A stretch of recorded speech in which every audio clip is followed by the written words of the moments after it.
অনেকে বলেন যে জীবন তো সমস্যা সংকুল, মকর রাশি ভালো না, মীন রাশি ভালো না, এই বৃশ্চিক রাশি ভালো না, কিছু কিছু রাশি অভিশপ্ত। আমার জীবনটাই অভিশপ্ত, আমার জীবনে গুড লাক কখনোই আসে না, আমাদের জীবনে প্রাপ্তি আসে না, কিন্তু আমার চারপাশের লোকদের অনেক কিছু প্রাপ্তি ঘটে, আমার তো ঘটে না। দেখুন, আমরা কিন্তু আমাদের প্রারব্ধের ফল ভোগ করি। জন্ম জন্মান্তরের যেই পেন্ডিং কর্ম, সঞ্চিত কর্ম থাকে আমাদের, সেই কর্মের ফল কিন্তু আমাদেরকে করতে হয়। সেই অনুযায়ী যতটুকু আপনি বা আমি ডিজার্ভ করি, ঈশ্বর কিন্তু ততটুকুই দেন। বেশিও উনি দিতে পারেন না, কমও উনি দিতে পারেন না।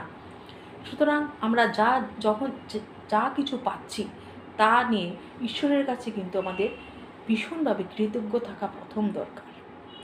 তারপর কিছু কিছু জীবনশৈলীর মধ্যে আমাদের প্রথম ইতিবাচক দৃষ্টিভঙ্গি নিয়ে আমাদের সকালবেলা ঘুম থেকে ওঠা উচিত, এবং যে গডের কাছে গ্র্যাটফুল থাকা উচিত। We should be grateful to God, যে একটা দিন আমি বোনাস পেলাম আরেকটা দিন কিছু কর্ম করার জন্য। আমরা তো কিছু কর্ম করার জন্য এই নশ্বর দেহ ধারণ করেছি, যে একদিন তো আমাদেরকে চলে যেতেই হবে। আমরা শুধু কর্ম করে যাব, রেজাল্টের আশা কিন্তু আমাদের করে লাভ নেই। সে ঠিক মতো যে যখন যা পাওয়ার সেটা নিশ্চয়ই ঈশ্বর দেবেন। আমাদের ডিউটি শুধু কর্ম করে যাওয়া।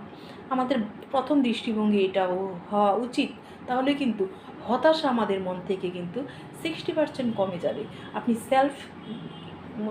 মোটিভেশন করুন, নিজেকে নিজে মোটিভেট করুন, আপনি সেলফ কাউন্সিলিং করুন, আপনি অনেক হতাশা থেকে অটোমেটিক মুক্তি পেয়ে যাবেন।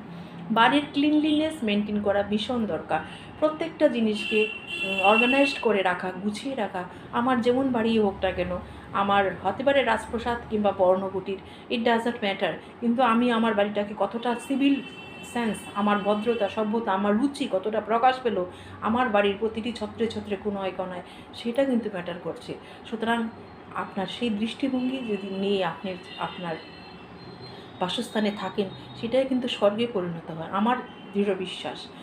এবং আপনি যে ঈশ্বরকে বিশ্বাস করেন, সেই ঈশ্বরের নিয়মিত মন্ত্রজপ করুন, সেটাও আপনার জন্য অত্যন্ত পজিটিভ রেজাল্ট প্রদান করবে।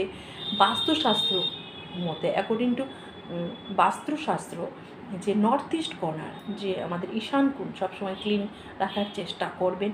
আপনার বিছানাটি পরিচ্ছন্ন রাখুন, আপনার ওয়াশরুম পরিচ্ছন্ন রাখুন, আপনার রান্নাঘর, আপনার কিচেন, বাড়ির প্রতিটা কোণা পরিচ্ছন্ন রাখুন। পরিচ্ছন্ন আপনি রাখবেন, নিজেকে অ্যাক্টিভ রাখবেন। এটা কিন্তু বলছে আপনার মঙ্গল অ্যাক্টিভ হবে, আপনার শুক্র ভালো হবে, অটোমেটিক আপনি একটা কোয়ালিটি লাইফস্টাইল লিড করবেন। এটা কিন্তু আমাদের লাইফস্টাইল এবং জ্যোতিষশাস্ত্র